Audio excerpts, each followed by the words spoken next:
Assalamualaikum warahmatullahi wabarakatuh. Salam sejahtera.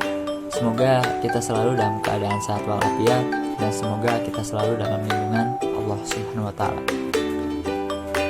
Halo, video ini dibuat untuk memenuhi tugas dari mata kuliah Analisis Keuangan Bisnis. Sebelumnya, perkenalkan nama saya Jalil Jaldi, NPM 1935210442, kelas A1 Administrasi Niaga semester 5, STIA, JPPT, Jatim, Tasikmalaya. Di sini saya akan menjelaskan mengenai analisis rasio keuangan secara umum, secara global, dan secara singkat. Langsung saja, poin pertama yaitu mengenai pengertian analisis rasio keuangan. Rasio keuangan adalah cara untuk membandingkan data keuangan perusahaan dan membuatnya bermakna. Rasio keuangan menjadi dasar untuk menjawab beberapa pertanyaan penting tentang suatu keuangan perusahaan. Dengan menganalisis laporan keuangan menggunakan rasio keuangan, manajer dapat mengambil keputusan tentang keuangan perusahaan untuk masa yang akan datang.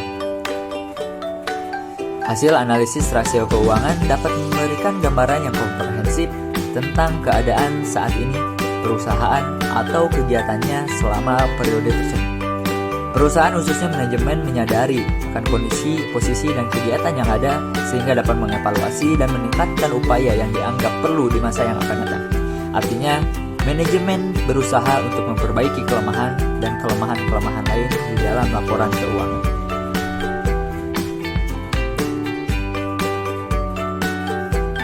Bentuk rasio keuangan.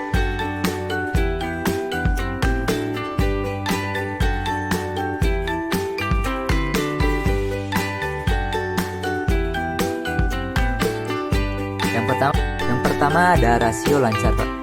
Adalah kemampuan perusahaan membayar kewajiban utang jangka pendek atau kewajiban yang segera jatuh tempo pada saat ditagih.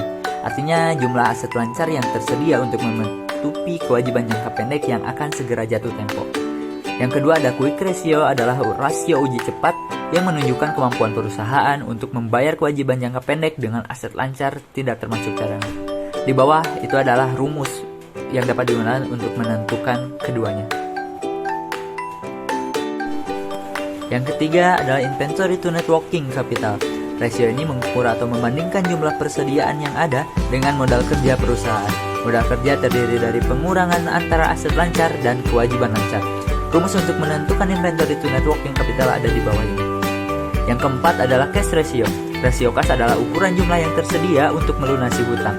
Hal ini dapat ditentukan oleh ketersediaan kas atau setara dengan kas seperti giro. Rasio ini menunjukkan kemampuan sebenarnya suatu perusahaan untuk melunasi hutang jangka pendeknya. Rumus untuk menentukan rasio kas adalah seperti di bawah.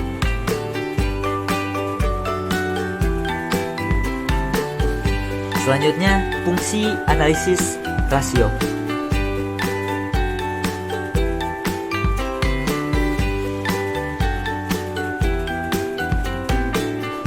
Yang pertama adalah rasio likuiditas, adalah rasio yang mengukur kemampuan likuiditas jangka pendek suatu perusahaan dengan melihat aktiva lancar perusahaan relatif terhadap hutang lancarnya.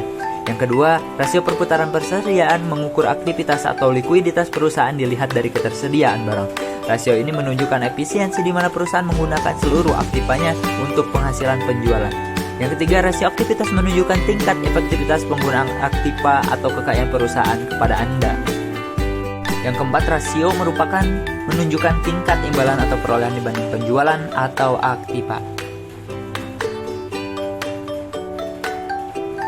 Kesimpulan, rasio keuangan adalah cara untuk membandingkan data keuangan perusahaan dan membuatnya bermakna. Dengan menganalisis laporan keuangan menggunakan rasio keuangan, manajer dapat mengambil keputusan tentang keuangan perusahaan untuk masa yang akan datang. Adapun bentuk-bentuk rasio keuangan yaitu rasio likuiditas, leverage ratio, dan rasio aktiva. Tujuan dari adanya analisis rasio dalam sebuah perusahaan adalah sebagai alat barometer untuk melakukan forecasting atau memproyeksikan posisi keuangan di masa yang akan datang. Mereview kondisi perusahaan saat ini, permasalahan dalam manajemen, operasional maupun keuangan, alat ukur untuk melakukan efisiensi di semua departemen perusahaan.